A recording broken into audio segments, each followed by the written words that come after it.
Os seus sentimentos e suas emoções sempre foram manipulados, e nesse vídeo eu vou te explicar como a arquitetura na vida real, a direção de fotografia no cinema consegue manipular os seus sentimentos. E nesse vídeo você vai então entender como orquestrar você mesmo os seus sentimentos, e você vai entender o porquê. Platão dizia que nós somos prisioneiros dentro de uma caverna, vendo a sombra como a única realidade. O que ele não fala é que quem controla a luz controla toda a verdade. No cinema, a gente vai entender que a luz, ela não serve para clarear, ela serve para esconder. E na arquitetura, ela serve para nos manter vivos. Vou separar esse vídeo explicando cada tipo de aberturas de iluminação usada na vida real, na arquitetura, e como isso é interagido dentro do cinema. Então a gente vai ter vários exemplos aqui de como a arquitetura ela manipula a luz e a fotografia dentro do cinema interpreta essas aberturas de uma forma diferente, para que a gente tenha emoções, entendimentos da trama de acordo com o que eles precisam para a cena. Começando então pela luz lateral, que vai ser as aberturas de janelas nas paredes e portas também, todo tipo de iluminação que vem das paredes, ela é um relógio biológico. Desde então das cavernas, a gente tem essa abertura lateral. Nós temos com a gente que a psicologia vai chamar de ciclo circadiano, que é um relógio biológico que vai fazer o nosso corpo entender como algumas coisas funcionam durante o nosso dia. Por exemplo, a hora que você vai dormir, a hora que você sente fome, até mesmo alguns estresse e ansiedade ocorrem de acordo com o momento daquele dia. E o ciclo circadiano orquestra isso. E o nosso corpo vai corresponder a essa iluminação. Então a luz lateral no cinema, ela vai ter um entendimento de uma maneira diferente. Os fotógrafos, eles vão dar essa luz como uma dualidade para o personagem. É quando o personagem ele está dentro dele mesmo com algumas questões que ele precisa trabalhar consigo. Por exemplo, em O Poderoso Chefão, o personagem do Don Corleone, já no início da cena, a gente vai ver aquela luz dura que vai dividir o personagem entre o que ele quer e o que ele precisa fazer ali pelo casamento do filho, onde ele é realmente ele, mas ele está tratando de negócios, coisas corruptas. O personagem está sempre dividido. Então quando você vê uma janela que está dividindo essa iluminância, qualquer coisa, não precisa ser necessariamente uma janela. Tem algumas questões dele com ele mesmo que não alcançam o público diretamente, não tem falas, mas você subentende que o personagem está ali numa guerra interna. Falando então das cúpulas e zenitais, elas são aberturas específicas para espaços grandes que a luz lateral das paredes, elas têm dificuldade para iluminar esse meio. É usado a cúpula, é usado as luzes zenitais para que esses vãos muito grandes aonde a luz ela tem dificuldade para entrar ali, mas também ela serve como um ponto de ventilação muito importante. No cinema, a gente vai ter essa interpretação que a cúpula ela tem um olho divino, um olhar, uma coisa que está transcendendo, um espaço que vai além de um lugar. É como se o personagem estivesse sendo elevado, e é essa sensação que a gente tem na vida real. Se você for para um lugar onde tem um domo grande, shopping, algum lugar assim, uma igreja, você se sente num espaço mais elevado, numa coisa grandiosa, como se você estivesse sendo observado. Um filme que traduz bem isso, Mad Max 3, A Cúpula do Trovão, onde tem a famosa frase dizendo: 2 homens entram e um homem sai. E ali a gente vai ter então, nessa configuração do domo gigante, todas as pessoas servindo como arquibancada, olhando para esses dois personagens, aonde eles vão guerrear até a morte. E aí é essa sensação que é para deixar o domo dentro de um cenário, né? A gente vai ver também lá em O Show de Truman, onde o personagem ele está dentro de um grande Big Brother, onde todo mundo para assistir a vida desse personagem e ele acreditando que fosse a vida real ali dele, né? No cinema, então, a gente vai ter essa configuração de ser um espaço onde o personagem está se sentindo observado, elevado, transcendendo, e na arquitetura a gente vai ter essa transição de elevação, de grandeza, da gente ser único nesse ambiente. Então é essa sensação que a gente vai ter lá nos panteões, nas grandes igrejas, capelas, que ocorre esses espaços. É importante para onde você queira que as pessoas que vão usar esse espaço se sintam dessa maneira, se sintam num espaço muito acolhedor ao mesmo tempo. E já as zenitais, elas são aberturas que tem no teto que não são diferentes, não é igual às cúpulas, mas elas são aberturas que vão permitir ventilação, vão ter janela. Por causa dessa abertura lateral no teto, elas conseguem fazer com que a luz ela atinja aquele espaço interno de uma maneira organizada. Ela tem essa abertura projetada de acordo com o espaço que você necessita ali. Então tem esse controle da arquitetura aonde vai a luz bater e aonde não vai. E também o controle da ventilação nesses espaços também. No cinema a gente vai entender isso.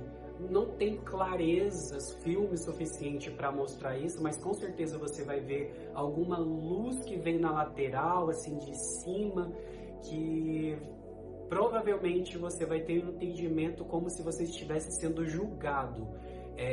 Em muitos filmes policiais usam isso como uma forma de um julgamento para o personagem. Algumas cúpulas têm essa abertura como se fosse uma clarabóia, bem no topo dela, ela vai te fazer se sentir então grandioso. E já as zenitais, ela tem essa missão de fazer você se sentir culpado. As zenitais vão ser bastante usadas em galpões industriais, fábricas e oficinas mecânicas. E as cúpulas vão ser usadas em halls de entradas, em shoppings, em igrejas.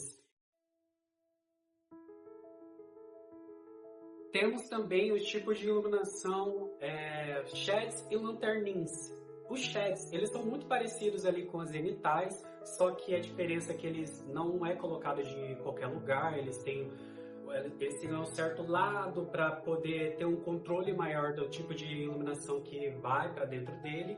E já os lanternins, ele tem uma elevação um pouco acima do telhado e a ventilação deles passa direto, essa intenção, e tem um certo controle também na forma como a luz vai penetrar para dentro do ambiente. Já no cinema, a gente vai ter essa interpretação de uma maneira muito mecânica, porque esse tipo de abertura, eles ganharam bastante força na Revolução Industrial. Eles surgiram mesmo por ser muito eficientes no lugar de trabalho. A gente vai ter então prédios, como é que fala, gente? Então a gente vai ter prédios financeiros com muitas janelas repetitivas. Esses ambientes vão ter um certo tipo de repetição. E no cinema, lá no filme Tempos Modernos do Charlie Chaplin, ele explica isso muito bem, que esse tipo de abertura serve para um entendimento repetitivo, mostrando que o personagem não passa de um mecanismo dentro desse ambiente. Então no cinema a gente vai entender esses personagens como uma desumanização e uma engrenagem de acordo com esse tipo de iluminação inserida no filme. Na vida real, Esse tipo de aberturas vai ajudar bastante, vai fazer você se sentir mais produtivo, mais ativo no trabalho. É uma ajuda, não é uma crítica a esse tipo de abertura. É uma configuração achada lá nos tempos modernos, né? Na Revolução Industrial, uma maneira de deixar o ser humano mais produtivo mesmo. Isso funciona. Então, na ficção, ela vai te perguntar se você continua humano ou se você faz parte da engrenagem. Os lanternins vão ser usados em estufas metalúrgicas e cozinhas industriais.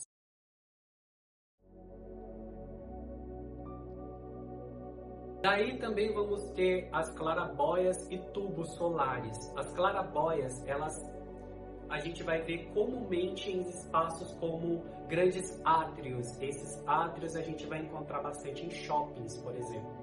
E esse tipo de abertura, ela traz bastante vitalidade para o espaço, onde vai ter muita clareza, muita iluminação para esses espaços, e tendo uma configuração de praça também. Então, a luz, ela não serve para ser escondida nesse espaço, ela é bem-vinda.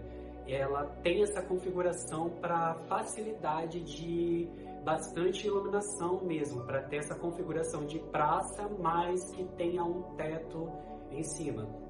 Já os tubos solares, eles têm uma tecnologia diferente, onde a iluminação, os raios solares, não vai penetrar diretamente no espaço onde a gente quer. Apenas a iluminância vai entrar nesses espaços, não a radiação solar. E a gente vai ver esse tipo de aberturas lá em Duna parte 2. Quando Paul Atreides está, então, dizendo o seu monólogo, a gente vai ver alguns tipos de abertura de iluminância dentro desse grande salão que reúne muitas pessoas. E esse sentimento, eles estão inseridos numa escuridão, e vai trazer pra gente uma certa esperança que vem de fora para dentro. No tipo de abertura das clarabóias, a gente vai ver o filme O Quarto de Jack, por exemplo, onde a Brie Larson está presa dentro daquele quarto, e o único tipo de contato com o mundo externo vem por essa clarabóia. Aquela configuração pequena de iluminação é uma esperança para aquela personagem. Então, dentro do cinema a gente vai ter essa interpretação, esse sentimento. Então, quando a gente vê uma clarabóia e tubos solares, estamos falando de esperança. Então, as clarabóias, elas vão ser bastante usadas em grandes halls de entrada, em grandes salões, salas espaçosas e sótãos. Já os tubos solares, eles vão ser usados em escadarias, em banheiros fechados, em corredores. No cinema é muito importante a questão do tom dessa iluminância para o ambiente, para a cena do filme. A questão das cores vai agregar bastante no sentido das coisas que você vai interpretar. E já na arquitetura não é muito diferente. Ela te está conduzindo para a sua saúde mental. Então não é qualquer cor que você pode usar em determinados espaços. E para isso, a questão da tonalidade, a forma como a luz vai penetrar na cor desse ambiente, vai resultar bastante em como você vai se sentir emocionalmente. Todos esse tipo de abertura, existe todo um estudo por trás, uma falta de conhecimento na hora de fazer esse tipo de abertura pode gerar em várias formas de você debilitar a sua saúde. E para cada uma delas tem efeitos positivos e negativos para o ambiente qualificado para esse tipo de abertura. Então você tem que escolher o que você quer, o que mais importa para você nesse tipo de ambiente. Uma má utilização desses espaços, dessas aberturas, pode gerar um efeito estufa para dentro desse ambiente, pode ofuscar a iluminação e até mesmo a questão da ventilação. Não é apenas a abertura da iluminação para dentro do ambiente, mas sim também a questão da geração de movimento da ventilação. Então o que fica na diferença da arquitetura da realidade para a ficção é que na realidade ela é manipulada para te conduzir para o bem-estar dentro daquele certo ambiente. E já na ficção, ela te manipula para você sentir o que o personagem e a narrativa do filme quer que você sinta. Então, o questionamento que eu deixo para esse vídeo é para você refletir e principalmente observar como é a iluminação que entra na sua vida. Ela é boa, ela te inspira, ela te atrapalha, porque somos todos diretores da nossa própria história. Então, é muito importante a gente orquestrar a quantidade de luz que vamos ter durante o nosso dia a dia. Se a luz iluminou sua mente hoje, eu quero que você deixe aqui nos comentários o que você interpreta da luz quando você assiste um filme e como é a sua vida durante o dia a dia, porque estamos limitados hoje em dia em certos tipos de entradas de iluminação. Prédios, para quem mora em prédio ou para quem trabalha, existem poucas alternâncias desse tipo de abertura, mas é isso. Eu quero que você comente, que você curta esse vídeo, isso me ajuda demais, e se sinta à vontade para se inscrever. Demais é isso, agradeço você ficar até aqui e a gente se vê no próximo vídeo. Valeu, pessoal, tchau, tchau.